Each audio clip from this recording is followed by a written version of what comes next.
Bonjour à tous, j'espère que vous allez bien. On se retrouve aujourd'hui pour la vidéo questions-réponses que je vous avais promis depuis des semaines.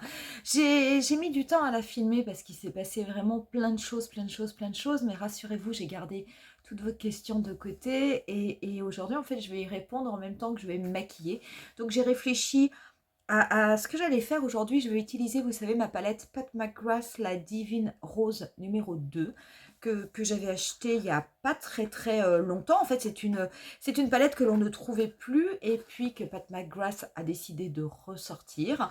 Et ça tombe bien parce que moi, cette Divine Rose numéro 2, je la cherchais depuis longtemps. Et puis, finalement, j'ai pu l'avoir. Donc, comment ça va se passer? Eh bien, tout simplement, je vais me maquiller, je vais vous parler un petit peu de tout. Alors, il y a eu énormément. Je tenais d'abord à vous remercier pour votre gentillesse, pour votre bienveillance, parce que je vous avais dit au niveau de mon travail qu'il y avait un PSE, que j'allais perdre mon emploi. Et vraiment, vous avez été nombreux et nombreuses à m'envoyer des messages de soutien. Et vraiment, je voulais vous remercier parce que c'est quelque chose qui m'a beaucoup touchée, parce que c'est pas évident. Moi, un PSE, j'en ai jamais connu, je touche du bois, je n'avais jamais été au chômage de ma vie, rien du tout. Donc c'est vrai que j'étais un petit peu inquiète par rapport à tout ça. C'était une expérience nouvelle, mais il y a des expériences dont on se passerait bien. Donc vous êtes nombreuses également à m'avoir demandé ce que j'envisageais pour mon futur. Est-ce que j'allais aller dans le monde de la beauté, etc.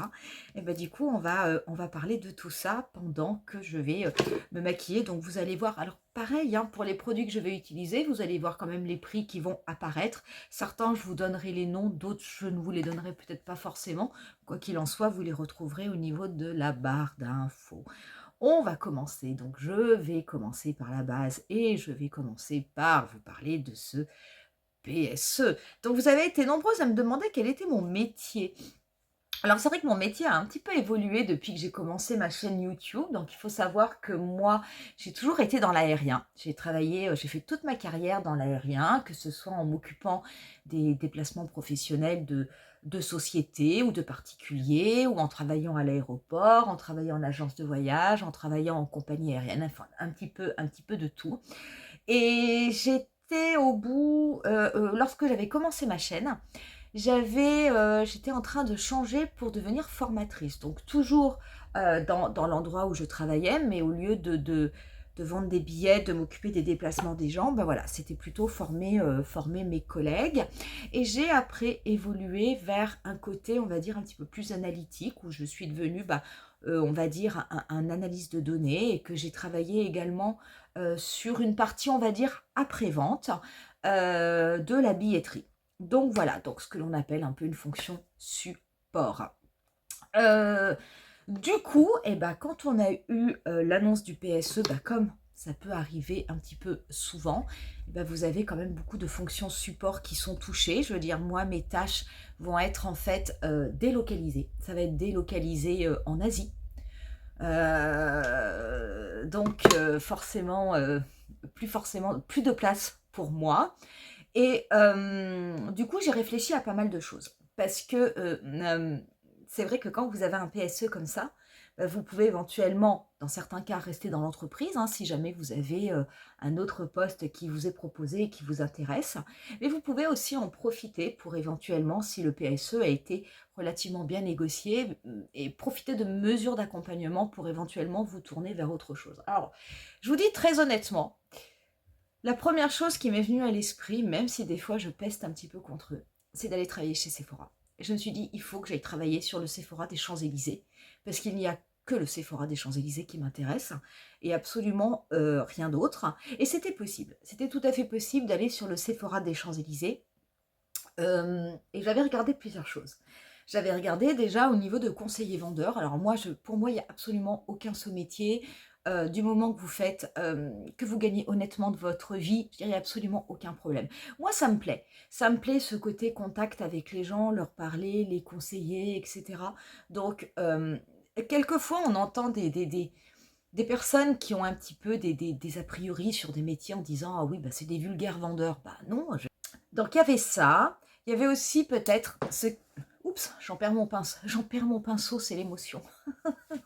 Il y avait aussi qui m'intéressait éventuellement, le poste manager des ventes. Je trouvais ça super bien et puis, quand j'ai quand même réfléchi, je me suis dit: «OK, ça peut être génial».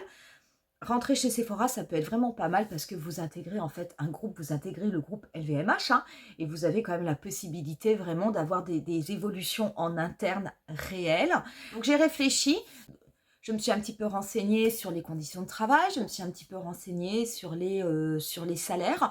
Donc il y avait des avantages et des désavantages. Des avantages, c'est que, bah, par exemple, déjà vous travaillez chez Sephora. Donc moi qui fais du contenu, bah, c'est sûr que en étant un employé Sephora, bah, vous pouvez avoir accès aux nouveautés beaucoup plus vite. Vous avez la possibilité, d'acheter des produits avec une réduction plus importante que les Gold. Je crois que c'est 30 lorsque vous êtes un employé Sephora. Vous avez aussi des cadeaux également des différentes marques. Donc vous avez quand même accès, à des produits cosmétiques au sens large, à prix réduit, voire gratuitement s'ils vous sont offerts. C'est vrai que moi, on en parlera un petit peu plus tard quand on parlera de YouTube et de tout ce que je gagne en tant que créatrice de contenu.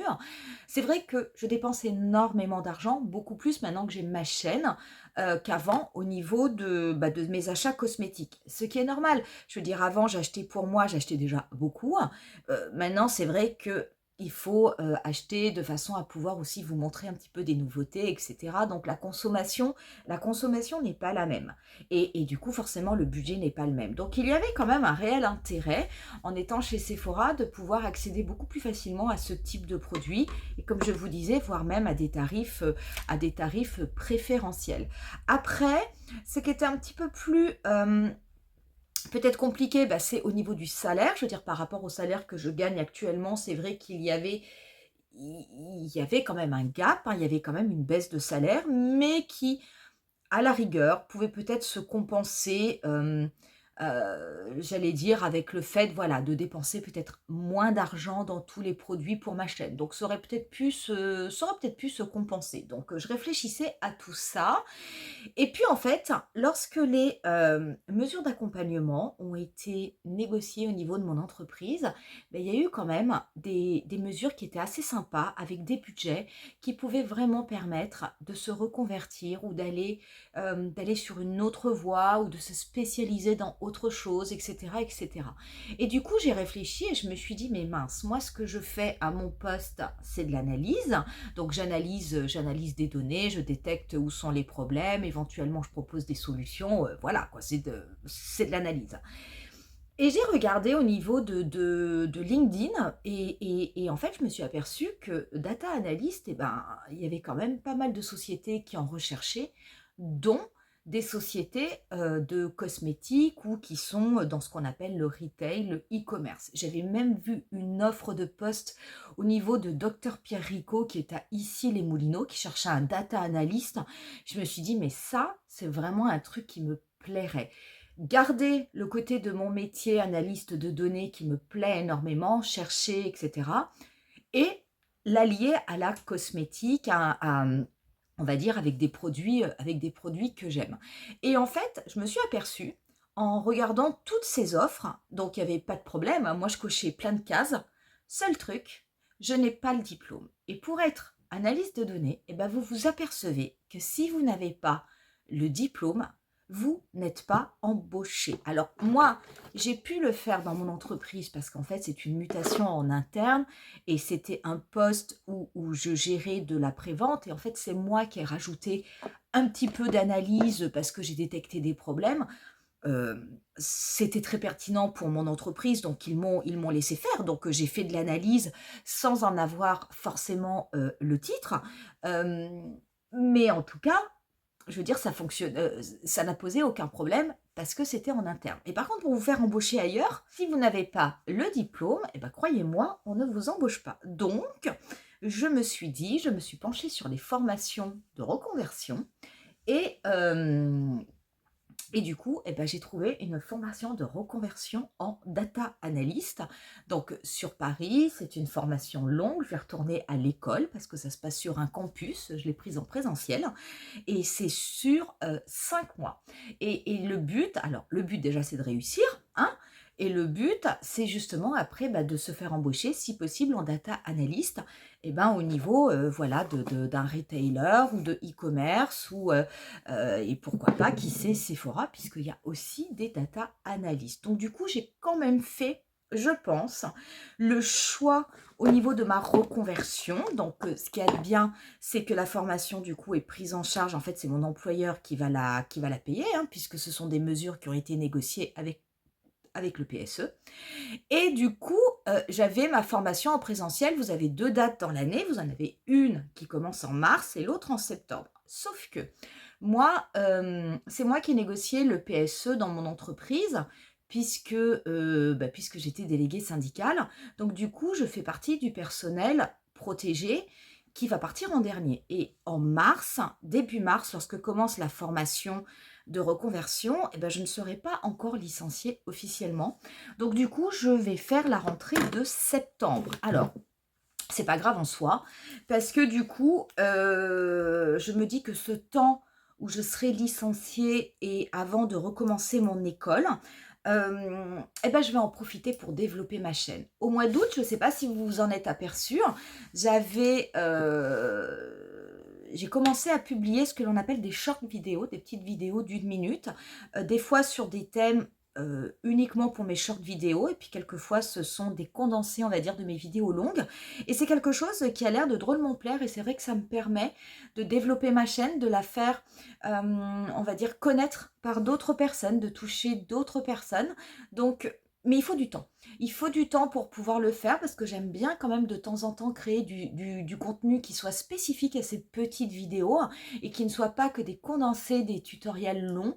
Et il me faut du temps pour le faire. Donc je me suis dit que les mois qu'il y aurait entre mon licenciement et entre ma reprise de formation, je le consacrerai à ma chaîne de façon à continuer à faire des contenus, toujours 3 par semaine, et des contenus exclusifs pour ceux qui ont souscrit à ma chaîne. Et du coup, ça me permettra de continuer de développer tout ça et de recommencer ma formation au mois de septembre. Donc normalement, voilà, formation septembre, septembre, septembre. Pour ce qui est des yeux, donc juste petite parenthèse, je vais prendre cette teinte-là avec un pinceau MAC 217 et je vais la dégrader au niveau de mon pli paupières. Voilà. Après mon déménagement, vous avez vu, j'ai déménagé il n'y a pas très très longtemps et c'était absolument pas prévu. Alors il m'est arrivé un truc, mais dans mon malheur, finalement, ça a peut-être été salvateur. Je me suis retrouvée fin octobre avec mon chauffe-eau qui a, je sais pas comment on peut dire, qui est tombé en panne, qui a implosé, qui a je sais pas quoi. Donc bref, d'un coup la cuve a fendu, il y avait de l'eau qui coulait de partout, enfin bon, le bazar habituel. Chance que j'ai eue, c'était un vendredi soir, j'étais à la maison. Et du coup, j'ai coupé l'eau. Donc au début, j'avais pas d'eau parce que j'ai coupé l'eau générale. J'arrivais pas à défaire le robinet, à couper le robinet du chauffe-eau qui était complètement entartré. Donc j'ai dû couper l'alimentation générale, donc plus d'eau.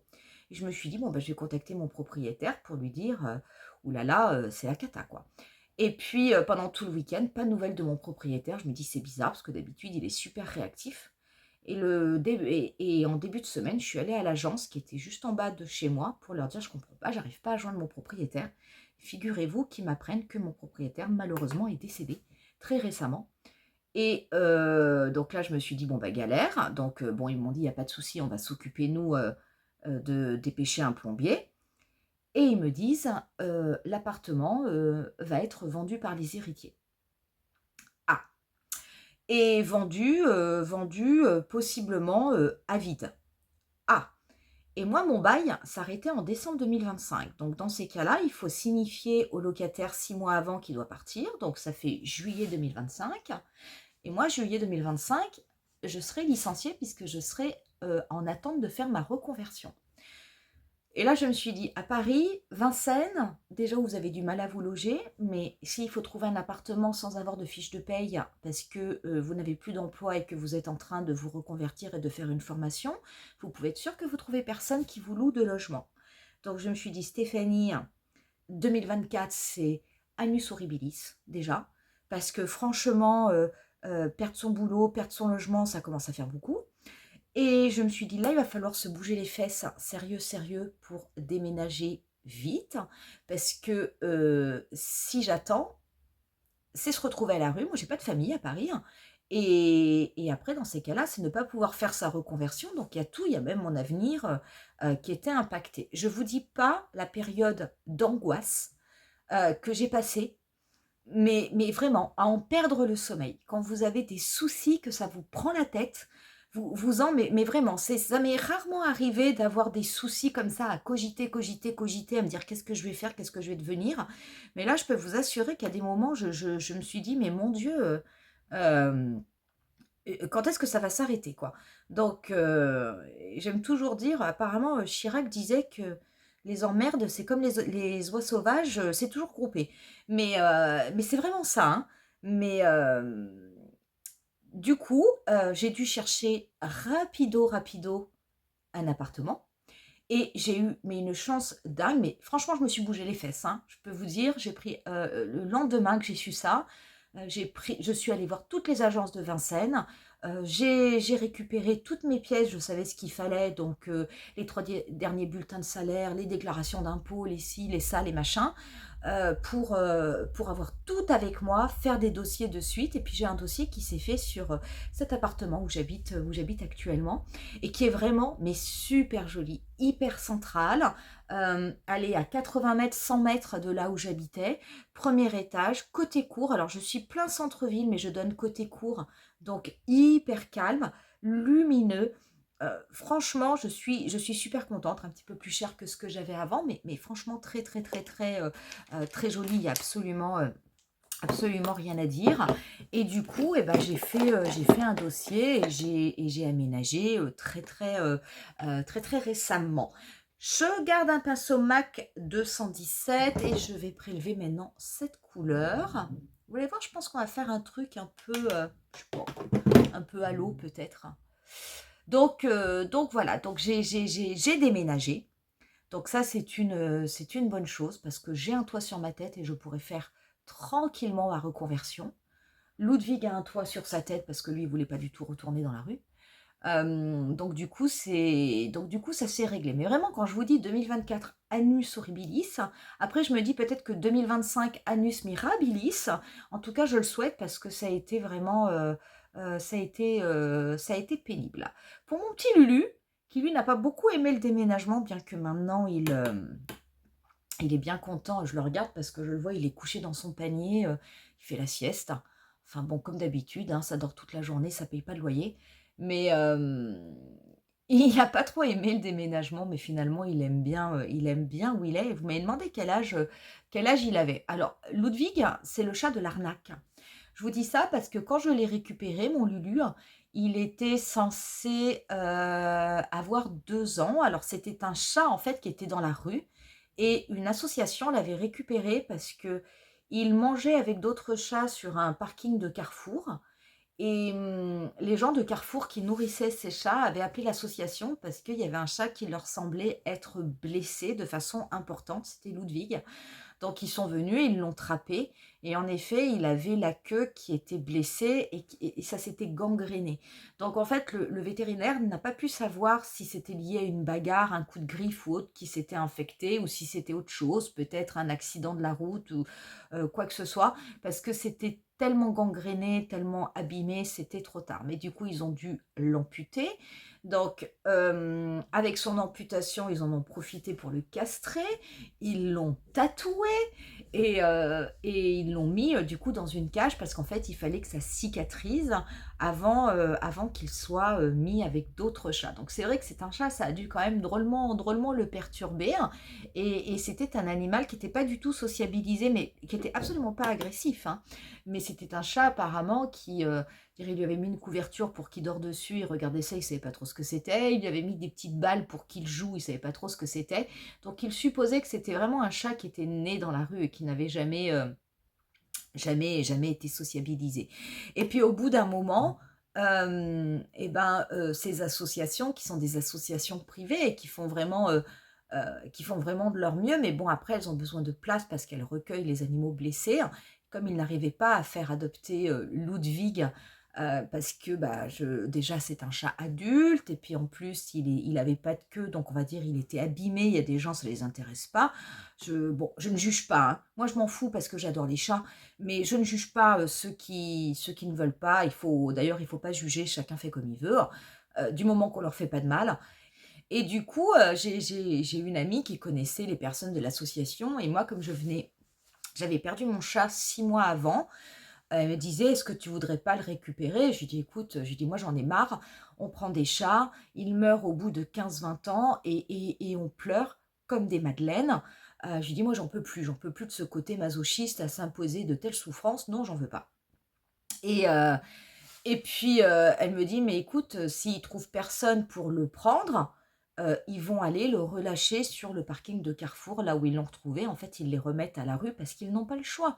Donc, je lui dis: «Oh mince!» Alors j'étais super embêtée. Bon bref, et finalement, j'ai récupéré Ludwig, et j'ai bien fait parce qu'au début, il avait peur, il osait même pas s'approcher de moi, mais maintenant c'est devenu une vraie peluche, il fait des câlins, il est gentil, et puis il aime pas sortir de l'appartement. En fait, on s'aperçoit, c'est un chat qui est peureux, donc c'est très bien. Maintenant, il mène une vie de pacha.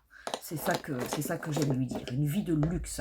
Et du coup, il y a quelque temps, Ludwig est allé, j'ai emmené Ludwig chez le vétérinaire parce que je trouvais qu'il avait des dents pas très jolies.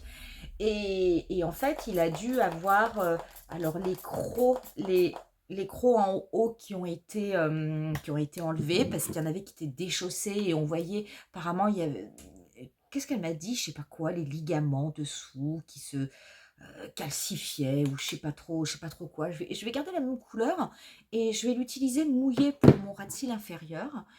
Et elle l'a opéré, donc elle lui a enlevé quand même pas mal de dents en haut. Il lui en reste plus beaucoup, je crois qu'il lui en reste que 2.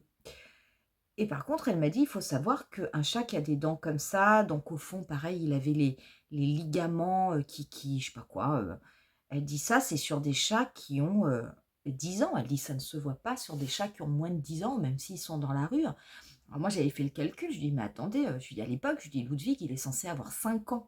Donc je lui dis: «Si vous me dites qu'il a 10 ans», je lui dis: «C'est l'arnaque». Je lui dis: «Quand on m'a dit que le chat, il avait 2 ans, en fait, il en avait au moins 7». Alors, je m'en fiche dans le sens où j'adore mon chat, mais je me suis dit: «Punaise, s'il a 5 ans de plus que prévu, ça veut dire que moi, j'aurai 5 ans de moins avec lui, et que je vais pleurer, 5 ans plus tôt, quoi».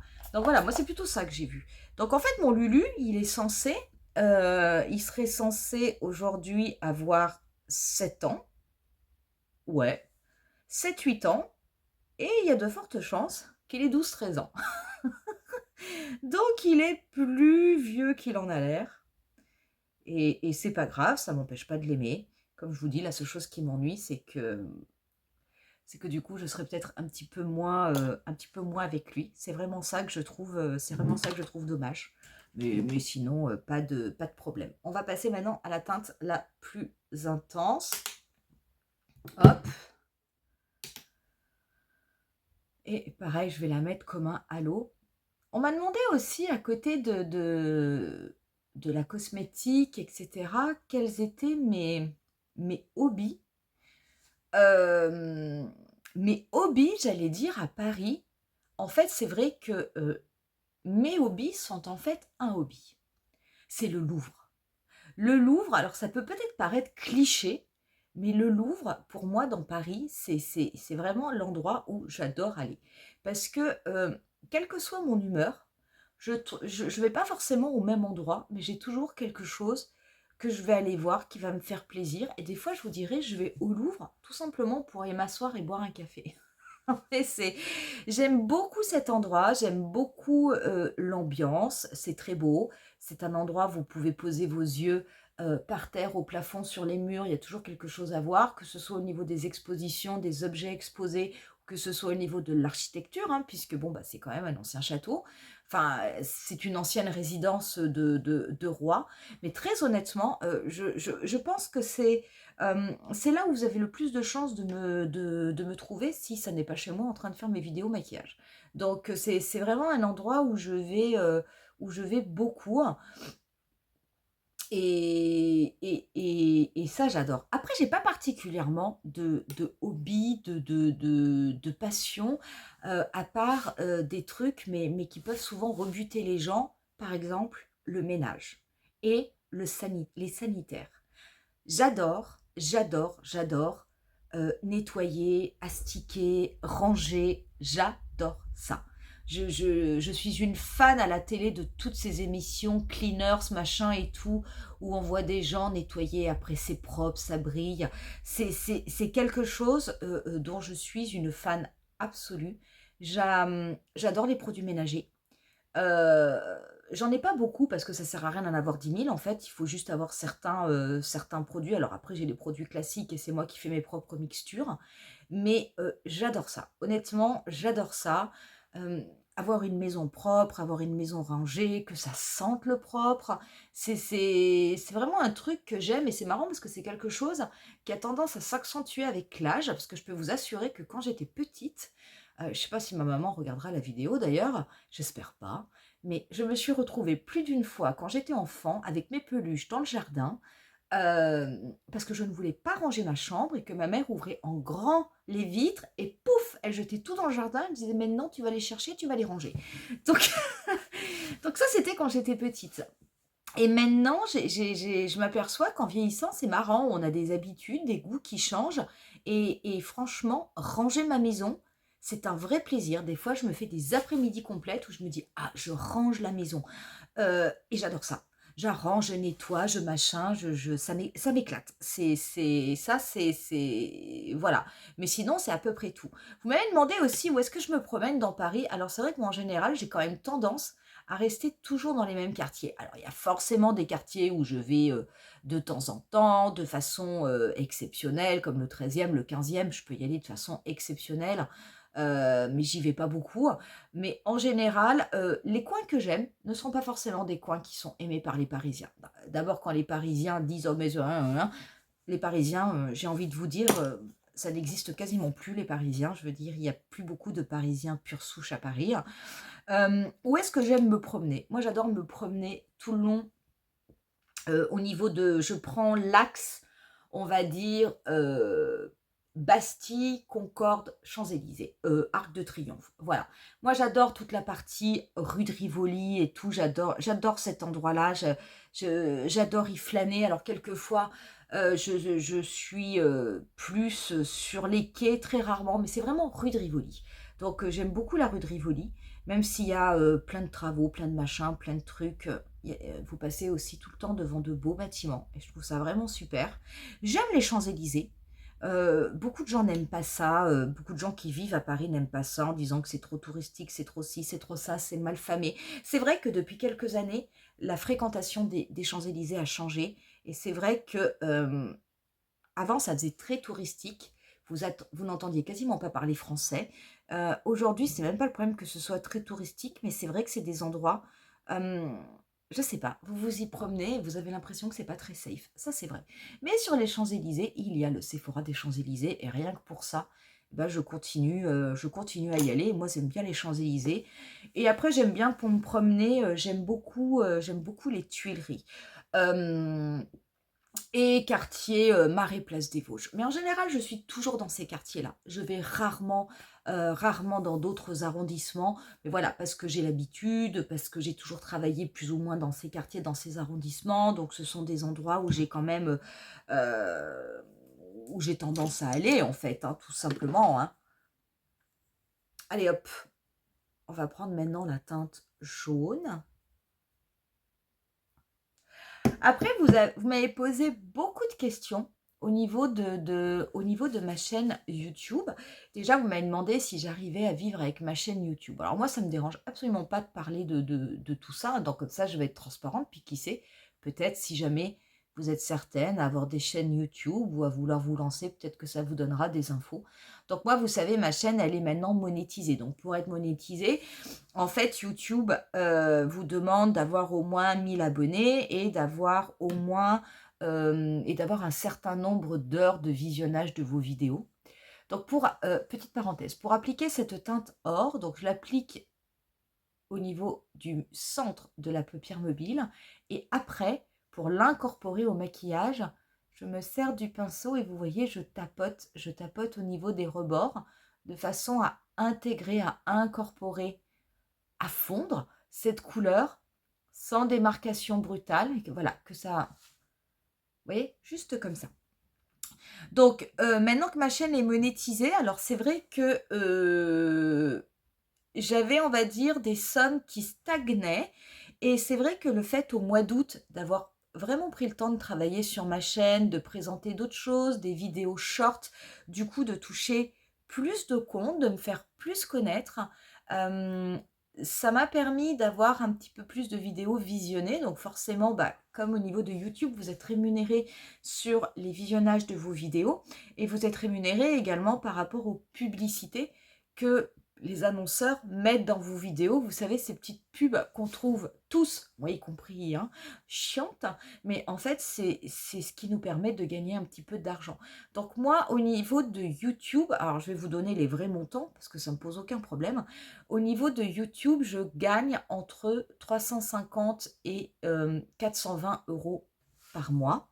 Donc il faut savoir qu'à ce montant, quand je reçois ce montant, moi, il faut, alors je le déclare, hein, je suis obligée au niveau de l'État français de le déclarer puisque j'ai un statut auto-entrepreneur. Hein. Il faut savoir que dès que vous gagnez 1 € en France, il faut le déclarer. Sinon, si vous vous faites attraper, pampan cucu.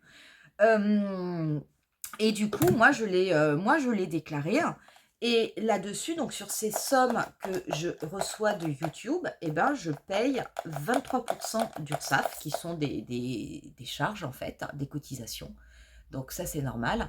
Et après, sur ces montants également, bah, je les déclare au niveau de ma déclaration d'impôt sur le revenu, pareil, bah, pour pouvoir payer mes revenus. Donc ça, c'est ce que je gagne avec YouTube.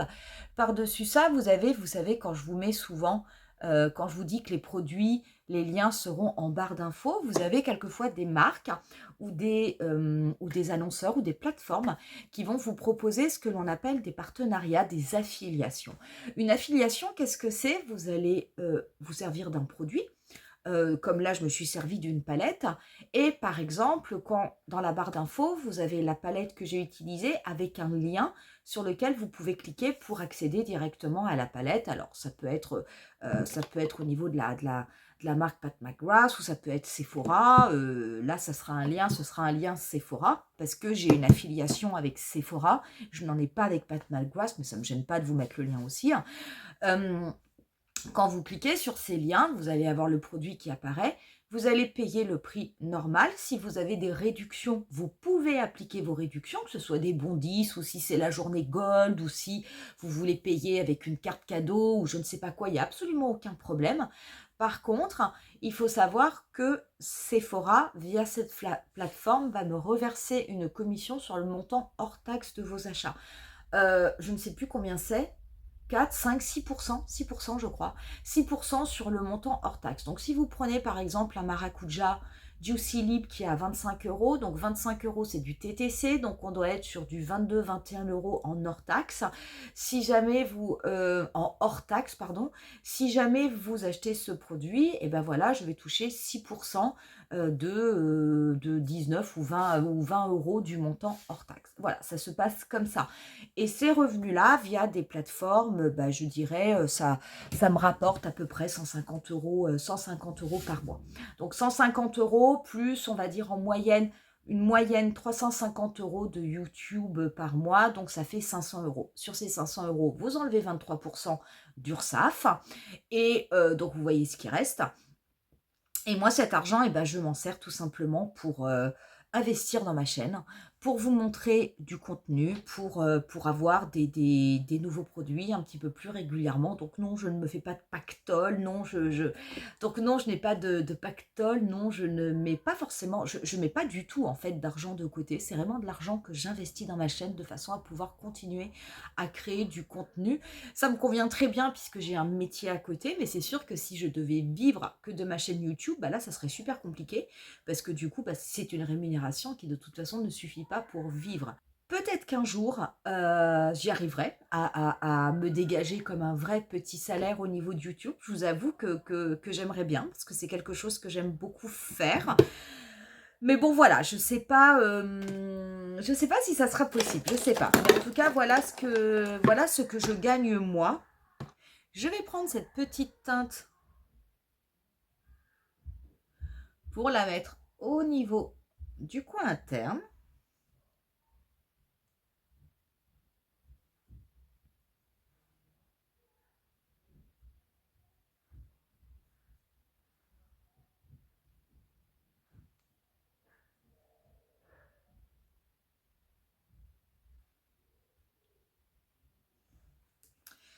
Et je vais prendre cette première teinte que je vais juste mettre en dessous de mon sourcil.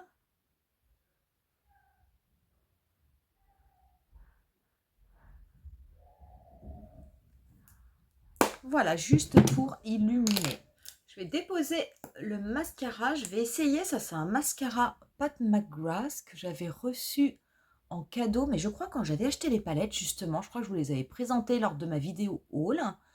Et je connais pas du tout le mascara de Pat McGrath. Je sais pas du tout ce que ça vaut.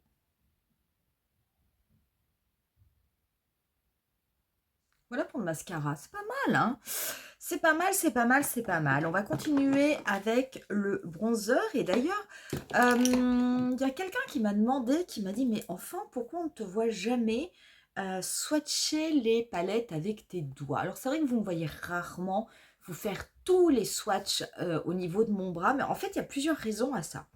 La première, c'est que je trouve que lorsque vous avez, alors maintenant c'est vrai qu'aujourd'hui on a, et encore là on le voit un petit peu parce que c'est vraiment une palette, ouais, si on le voit un petit peu, pas beaucoup, mais on se retrouve avec des produits qui de plus en plus sont un petit peu duochrome, triochrome, etc. Et je trouve en fait que les reflets des palettes très, très souvent ne se voient pas très très bien au niveau de la caméra. Donc c'est ça que je trouve dommage. Je trouve que les caméras souvent ne rendent pas vraiment hommage au niveau des teintes. Après, c'est vrai qu'on a des swatchs sur le bras, ça peut être assez sympa. Ça peut être assez sympa pour se donner une idée, mais j'allais dire quelquefois vous avez des swatchs sur le bras, des couleurs, une pigmentation, vous avez l'impression que la couleur est super intense et quand vous l'appliquez sur les yeux, c'est passé du tout. Quelquefois, au contraire, vous avez des couleurs, vous vous dites, bof, c'est vraiment pas choucard. Quand vous l'appliquez sur les yeux, l'effet est vraiment génial. Je trouve que c'est pas toujours très très évident et que ça n'est pas forcément très objectif. Donc c'est vrai que je le fais pas souvent. La deuxième raison, c'est qu'il n'y a rien à faire. Selon le type de fard, lorsque vous vous servez, vous savez, de la pulpe de votre doigt pour la passer dessus et pour swatcher. Ou alors, soit il faut le faire une fois et puis il ne faut plus jamais le faire. Parce que vous avez quand même tendance, alors moi en plus qui a des mains sèches, je mets vraiment toujours de la crème.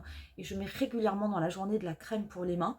Et il faut savoir que même si on s'en rend pas compte, et encore je m'en rends compte, vous avez une pellicule de gras forcément qui est sur vos doigts et entre autres sur la pulpe de votre doigt. Et à force de swatcher les fards comme ça, eh ben, vous allez déposer ce gras au niveau de votre fard et vous avez quelquefois des fards où vous vous apercevez que qui sont, on va dire, comme un petit peu euh, lustrés. Lustrés dessus, c'est comme s'il y avait une pellicule qui s'était déposée et en fait, quand vous voulez essayer de prélever votre fard, vous vous dites, mais mince punaise, ça marche plus, c'est de la camelote. Ben non, en fait, c'est pas de la camelote, c'est juste que le fard est comme ciré. Donc, il faut juste gratouiller légèrement pour enlever cette pellicule de gras qui s'est figée sur votre fard. Et en dessous, vous allez pouvoir retravailler vos pigments de façon tout à fait normale. Et c'est vrai que moi, j'aime pas. Et comme je sais que je mets beaucoup de crème sur mes mains et que j'ai donc forcément un peu de gras, d'huile au niveau de mes doigts, bah, j'ai tendance à éviter au maximum de faire des swatchs avec mes doigts. En plus, j'ai toujours les doigts dégoûtants après et je suis toujours en train de chercher une lingette et je peux vous assurer que dans ces cas-là, les lingettes, je ne les trouve pas. Donc ça m'énerve. Donc c'est vrai que je le fais très très peu. Je trouve bien souvent que les photos qui sont proposées au niveau des marques, entre autres pour les palettes, je trouve que les couleurs, même si les couleurs sont souvent beaucoup plus intenses que ce qu'elles ne sont en réalité, la couleur en elle-même est en général euh, plutôt pas mal au niveau des photos qui sont faites par les marques. Donc c'est vrai que, quitte à vous montrer des swatchs, je préfère vous montrer, on va dire, les swatchs officiels euh, que les miens. Par contre, pour ce qui est, vous voyez, autant je trouve que les swatchs, c'est pas top top au niveau du bras, etc. Par contre, pour filmer, j'ai toujours voulu, et je pense que ça restera comme ça, j'ai toujours voulu filmer avec une lumière naturelle. Quelquefois, je suis un petit peu surexposée. C'est vrai que là, avec le nouvel appartement, j'ai un petit peu du mal à trouver l'endroit vraiment où je me sente le mieux pour filmer, celui où j'aurai la meilleure lumière possible. Mais c'est vrai qu'en général, moi, je préfère filmer en lumière naturelle. Il n'y a pas de filtre au niveau de mes photos parce qu'en fait, même un filtre que je pourrais mettre pour paraître plus jeune avec moins de rides ou je sais pas quoi, bah, ça a un impact sur les couleurs. Et moi, ce que je veux, c'est que si jamais vous voyez une couleur ou une palette en disant «Oh, c'est sympa, la palette est vraiment cool, elle me plairait, je vais l'acheter, je sais pas quoi», j'ai pas envie après, lorsque vous maquillez avec, dire «Bah, c'est bizarre, tiens, chez Stéphanie, la couleur, elle sort un petit peu grise, et puis en fait, sur moi, elle est complètement marron, quoi». Donc voilà, je veux vraiment que ce que vous voyez à l'écran, que vous vous dites, si jamais je la croise dans la rue, je verrai la même chose. Je ne vais pas voir des couleurs différentes. Donc c'est vrai que ça garde un côté, on va dire, amateur, parce que quand je vois des fois des vidéos faites par des créatrices de contenu qui sont c'est ultra perfectionné et tout, mais, mais c'est volontaire. Déjà, c'est beaucoup d'argent pour investir dans tout ce matos, etc. Argent que je n'ai pas forcément, et enfin que je n'ai même pas du tout d'ailleurs. Mais franchement, moi voilà, je préfère que ça reste amateur, mais c'est pas péjoratif. En tout cas, pour moi, c'est pas péjoratif. Je veux dire, ça reste quelque chose de convivial, d'authentique, qui n'est pas parfait, mais je n'ai pas non plus la prétention de vous faire des vidéos parfaites. Je suis pas une maquilleuse professionnelle, je veux dire, je suis une passionnée, j'essaye de vous montrer des astuces que j'aime, j'essaye de vous convaincre, de vous dire que quel que soit notre âge, ben, il faut jamais lâcher. Donc, il faut toujours faire ce qui nous fait plaisir et tout. Mais voilà, moi j'aime bien, et du coup bah, c'est vrai que ces swatchs sur les bras machin et tout, je le fais très très peu. Pour le blush, j'hésite. Il y a soit les blushs de Tarte qui sont magnifiquement beaux. Celui-ci, celui du milieu, c'est toujours un de mes blushs préférés. Sinon, j'ai ressorti, parce que j'ai pas encore trouvé où la ranger dans mon nouvel appartement, parce que voilà, ça c'est le produit. Les blushs sont sublimes. Mais regardez la taille des blushs. 3 blushs, un highlighter. Regardez la taille du produit. Voilà. Et où est-ce que je range ça? Je n'ai nulle part où le mettre. Ça m'énerve. Alors que si ça avait été dans un petit truc, si je le dépotais et que je me le mettais dans une réglette, ça serait plus simple. Allez, je pense que je vais faire honneur à Pat McGrath. Je pense qu'on va utiliser un petit peu de celui-là. Donc, du coup, voilà. Une question qui m'a été posée, une question qui m'a fait rigoler, c'est quelqu'un m'a demandé, m'a dit, écoute, tu es gauchère, demain tu te casses la main gauche, comment tu fais pour te maquiller si tu n'as plus que la main droite? Ça m'a fait penser à ma sœur aînée, et ma sœur aînée s'est cassé le bras droit, mais elle est droitière, donc je peux vous dire que c'est vraiment la cata. Enfin, ça se soigne bien, hein, donc tant mieux, mais c'est vrai que ça l'handicape beaucoup. Et du coup, dans ma vie de tous les jours, moi je suis gauchère, dans ma vie de tous les jours, j'ai vraiment plein de soucis. Je n'arrive jamais, vous savez, quand on dit visser, dévisser, dans quel sens on visse, dans quel sens on dévisse, je n'en sais rien. C'est très compliqué. Quand on me dit tu vises dans le sens des aiguilles d'une montre, et ben, j'ai quand même tendance à visser dans le sens inverse, donc en fait je dévisse. Enfin, il y a plein de choses comme ça qui sont compliquées. Je veux dire, quand vous tournez les thermostats des plaques au niveau de la plaque chauffante, quand vous avez un ouvre-boîte que vous voulez ouvrir, blablabla, vous avez certains couteaux, bah, ça marche pas, c'est quand même plutôt pour les droitiers, les clés, les serrures, les machins, enfin, on vit dans un monde de droitiers. Quand on est gaucher, on se rend compte qu'on vit dans un monde de droitiers. Et je suis, mais la plus grande des nazes avec ma main droite. Déjà, j'écris très mal avec la main gauche, mais avec la main droite, je vous jure, c'est pire que tout.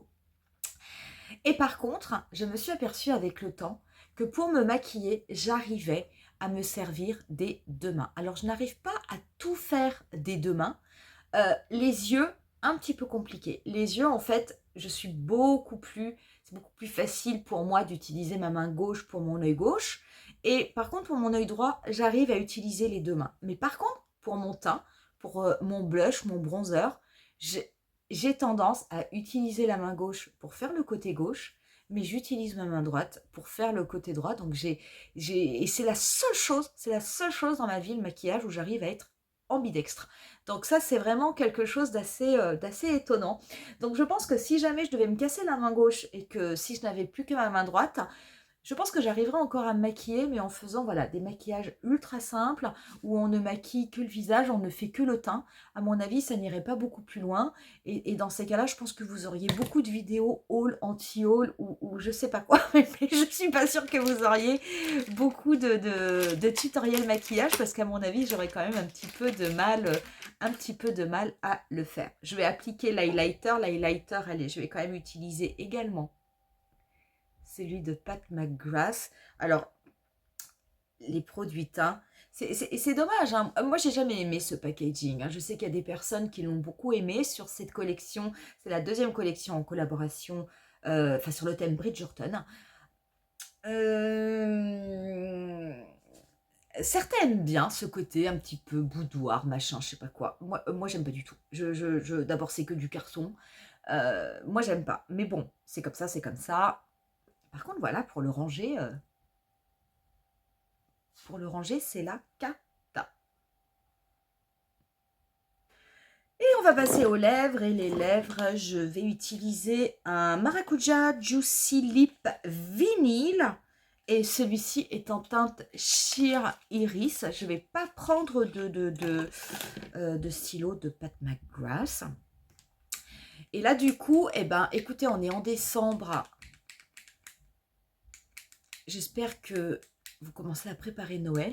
Moi, je peux vous dire que ça y est, j'ai fini tous mes cadeaux.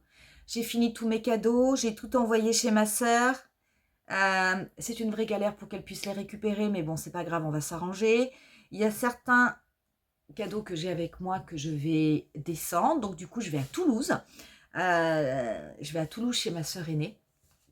Ça a été une cata pas possible pour trouver des billets de train. Mais quand je vous dis une cata pas possible, c'est que j'ai dû commencer à chercher des billets vers le 15 novembre. Alors on me dit, ah mais c'est trop tard. Ah bah ouais, mais c'est bon, on va pas non plus acheter les billets, toujours 3 mois à l'avance. Je n'arrivais pas à trouver un billet de train. J'ai un petit poil d'un pinceau qui s'est collé sur mon nez, sur ma narine. Ça me gratte, je vous dis pas, c'est horrible. Donc oui, les billets de train, impossible de trouver un billet de train pour aller à Toulouse. J'ai trouvé pour remonter, mais impossible pour descendre. Du coup, j'ai pris un billet pour Montélimar. Je vais m'arrêter chez mes parents et je vais descendre avec eux à Toulouse. Ils descendent le lendemain parce que de toute façon, c'était impossible d'aller jusque dans le sud-ouest. Donc, vraie cata. Je ne sais pas si vous êtes certains à prendre le train pour aller rejoindre vos familles ou autres à Noël. Est-ce que vous aussi, vous avez eu des galères pour trouver des billets? Alors, non seulement, moi, j'ai trouvé que c'était la galère pour trouver des billets, et particulièrement cette année, mais j'ai trouvé aussi que c'était particulièrement cher. La peau des fesses. En tout cas, je vous dis, moi, j'ai vraiment hâte d'y être. J'ai vraiment hâte d'être avec ma famille, de passer un petit peu, de profiter un petit peu de ce moment tous ensemble, parce que je trouve que l'année a été compliquée et des fois j'ai l'impression que l'année 2025 ne va pas être forcément très facile, mais bon, du coup voilà en tout cas pour le résultat. Pour mon maquillage, je vous dis, cette palette Divine Rose numéro 2, moi je la trouve vraiment très belle. La couleur or est magnifique. Je n'ai pas mis de produit particulier, je n'ai pas mis de base particulière, je n'ai pas mis la Artistry Wand de Pat McGrath pour que ce soit beaucoup plus intense. Et franchement, je trouve ça vraiment très beau. J'espère en tout cas que ça vous aura plu. Et si jamais vous avez cette palette, peut-être que ça vous donnera envie de refaire ce maquillage. J'espère aussi ne pas vous avoir trop saoulé, parce que qu'est-ce que j'ai papoté. Je ne sais pas combien de temps va durer cette vidéo, mais moi je la trouve extrêmement longue. En tout cas, j'espère avoir répondu à toutes vos questions. Surtout, n'hésitez pas. Si vous avez besoin de précision, ou si vous avez d'autres questions, vous pouvez me les poser également en commentaire. Je ne répondrai pas forcément dans une vidéo, mais je vous répondrai en tout cas dans les commentaires avec plaisir. On va en rester là pour aujourd'hui. On se dit rendez-vous à très bientôt pour une nouvelle vidéo qui sera très probablement une vidéo idée maquillage de Noël. Bye!